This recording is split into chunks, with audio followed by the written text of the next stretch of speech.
Одна из вещей, которым я научилась у своего мужа. Он никогда ничего не загадывает, он просто живет по ситуации.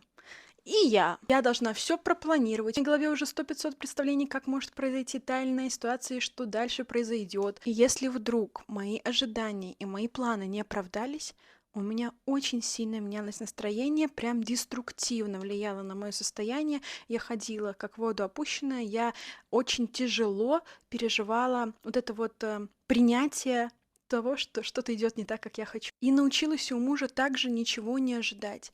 Не то чтобы я не строю планов, и у меня их нет, и я не представляю самый хороший вариант развития событий, но теперь я намного легче отношусь к их изменениям. Потому что жизнь не запланируешь, в ней могут происходить вещи, которые ты и не загадывал, и я стала намного легче относиться к этому. Раньше думала, что если ты не ожидаешь, то значит, что ты и не планируешь, и не стремишься. Оказалось, что не ожидать и быть лояльнее к изменениям — это разные вещи, и оказалось, что так жить намного проще. Немножко меньше контролировать жизнь — это не так уж и плохо.